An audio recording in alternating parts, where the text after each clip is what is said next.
का जो एपिसोड है वो राजनीतिक एपिसोड है। और हाल ही में जो 5 राज्यों में जो विधानसभा चुनाव हुए, जिनमें भाजपा 3 जगह से जीती और 1 जगह से कांग्रेस ने विजय हासिल करी। और अभी जबकि मुख्यमंत्री का भी किसी तरह की घोषणा नहीं है, अटकलें लगाई जा रही हैं।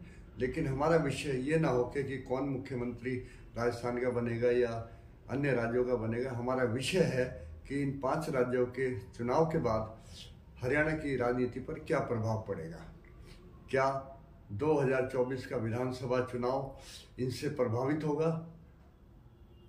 तो इसी विषय को लेकर हमने आज आपका अपना ये एपिसोड बनाया है।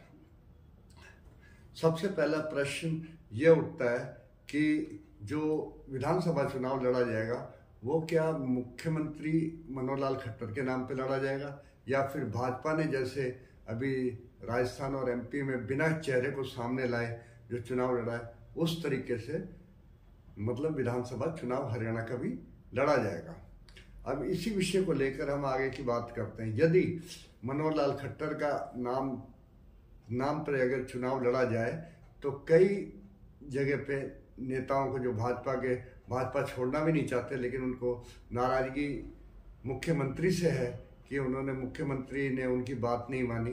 तो ऐसे महत्वाकांक्षी जो भाजपाई हैं वो खट्टर का नाम सीएम के रूप में आगे लाने से हो सकता है कि विधानसभा चुनाव से पहले वे भाजपा छोड़ दें और या तो किसी अन्य पार्टी में शामिल हो जाएं या फिर वो ऐसी भी संभावना है कि वो अपनी नई पार्टी को एक्टिव कर सकते हैं।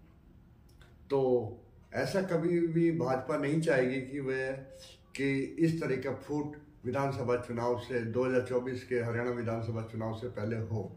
इसलिए जहाँ तक माना जा रहा है कि हरियाणा का जो विधानसभा चुनाव होगा वो भी इसी तरीके से होगा जैसे मध्य प्रदेश और राजस्थान में बिना किसी चेहरे को आगे लाए।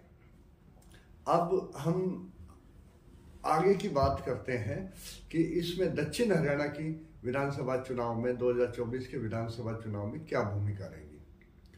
निश्चित ही ये भी माना जाता है कि राव इंद्रजीत जो यहाँ से गुरुग्राम लोकसभा क्षेत्र से सांसद हैं, उनका अहिरवाल बेल्ट में अच्छा प्रभाव है।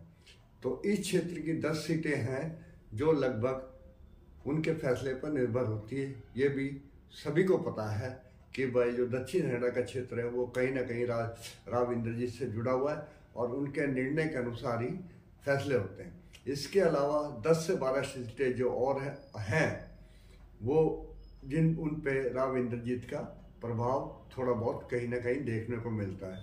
तो इस अंदाजे से देखा जा सकता है कि लगभग 20-22 जो सीटें हैं उन पर राव इंद्रजीत का दक्षिण हरियाणा और दिल्ली से लगे इलाकों पे उनका प्रभाव है। लेकिन इससे पहले जो है वो लोकसभा के चुनाव होने हैं। लोकसभा 2024 का जो चुनाव है वो लगभग अप्रैल के आसपास कहीं होगा, अप्रैल में लगभग होना है। तो 2024 का चुनाव होगा, उससे पहले जहाँ तक ऐसा माना जा रहा है कि राव इंद्रजीत की भाजपा को भी जरूरत रहेगी और भाजपा को राव इंद्रजीत की भी जरूरत रहेगी।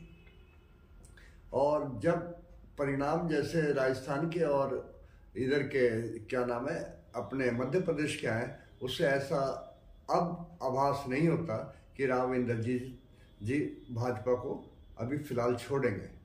तो ऐसा जो अभी तक चर्चाएं थी कि भारतीय जनता पार्टी राव इंद्रजीत कभी भी छोड़ सकते हैं, कांग्रेस में शामिल हो सकते हैं और या फिर इंसाफ मंच को खड़ा कर सकते हैं, लेकिन अब ऐसा लगने लगा है कि भाई लोकसभा चुनाव तक ऐसी कोई पहल नहीं होगी कि मतलब इनमें भाजपा या राव इंद्रजीत में मामले और बिगड़े, बल्कि बिगड़ने की बजाय अब इनमें तालमेल और बढ़ने की संभावना बनी है ताकि भाजपा और राव इंद्रजीत एक तरह से नजदीक आ सके। अब इसके बाद क्या होगा, जब भाजपा और राव इंद्रजीत दोनों में तालमेल सही होगा तो कुछ असंतुष्ट जो दावेदार जो भाजपाई हैं, जो राव इंद्रजीत का एक तरह से विकल्प माना जा रहा था कि भाई राव इंद्रजीत जी अगर पार्टी छोड़ के जाते हैं तो उनको टिकट मिलेगी, लोकसभा की टिकट मिलेगी और वो मतलब उसके लिए प्रयास कर रहे हैं, उनकी चर्चाओं पर भी कहीं ना कहीं एक तरह से फुल स्टॉप लग जाएगा, पूर्ण विराम लग जाएगा कि राव इंद्रजीत को एक तरह से भाजपा हाईकमान ने स्वीकार कर लिया।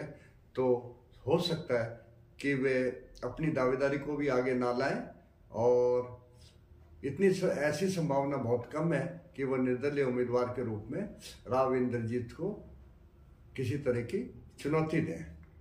तो लोकसभा चुनाव तक तो यही माना जा सकता है कि भाजपा और राव इंद्रजीत में एक अच्छा तालमेल रहेगा और लोकसभा चुनाव तक कोई भी इस तरह की ऐसी चर्चाएं जो होती आ रही है कि भाई भाजपा या तो राव इंद्रजीत को निकालेगी या इंद्रजीत भाजपा छोड़ जाएंगे, वो लगभग लोकसभा चुनाव तक नहीं होंगी।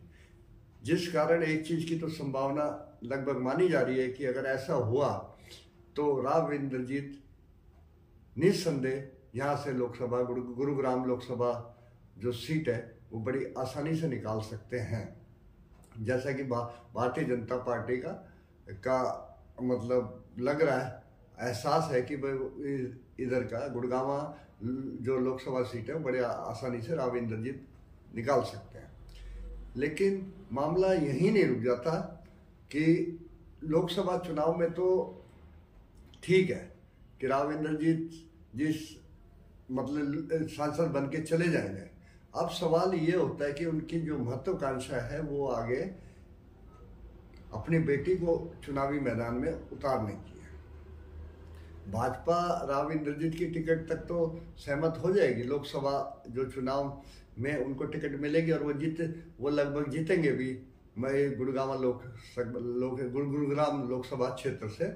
लेकिन जहाँ टिकट बंटवारे को लेके जहाँ बात आएगी वहाँ कहीं ना कहीं थोड़ी बहुत खटास भाजपा और इंद्रजीत में हो सकती है। लेकिन फिलहाल तो यही कहा जा सकता है कि वो विधानसभा चुनाव में आने से पहले ही उस बारे में चर्चा की जाए तो ज़्यादा बढ़िया है। लेकिन अभी फिलहाल ऐसा देखने को मिल रहा है कि राव और आने वाले समय में राव इंद्रजीत और भाजपा में जो तलाक की संभावना थी वो तलाक एक तरह से उस पर मतलब फुल स्टॉप लग गया है और आने वाले समय में राव इंद्रजीत और भाजपा के संबंध सुधर सकते हैं। और जहाँ असंतुष्ट अहिरवाल के जो असंतुष्ट भाजपाई हैं वो भी हो सकता है कि राव इंद्रजीत को स्वीकार कर उनका समर्थन करें। तो अभी आज के एपिसोड में बस इतना ही। इसके बाद हमारी क्या एक्टिविटीज, हमें क्या रिपोर्ट मिलती है और राजनीतिक सरगर्मियाँ कैसी चलती हैं उस बारे में हम अगले एपिसोड में बात करेंगे। तब तक मेरी तरफ से तमाम दर्शकों को नमस्कार। ये हमारा पहला प्रयास है कि हम इस तरह का विश्लेषण चालू करें ताकि दर्शकों को हम सच्चाई से रूबरू करा सकें कि हमें राजनीति की स्थिति क्या होगी और आने वाले उसके परिणाम क्या होंगे और कौन कौन राजनीति अखाड़े में कूदने की मतलब अपनी रणनीति तय कर रहा है और राजनीति के पीछे का रूप क्या होगा और सामने का रूप क्या होगा। इन्हीं तमाम चीज़ों को देखते हुए हमने इस एपिसोड में एक तरह से शुरुआत करी है और आशा करते हैं कि आपको हमारा ये एपिसोड बिल्कुल पसंद आएगा और आप हमें लाइक, कमेंट, शेयर और करना ना भूलें। और आपके जैसे इसमें सुधार की जहाँ जहाँ संभावना है आप हमें इस बात से भी अवगत कराएं कि हमें इस प्रोग्राम को और ज़्यादा रोचक और ज़्यादा ज्ञानवर्धक बनाने के लिए हमें इसमें क्या करना चाहिए।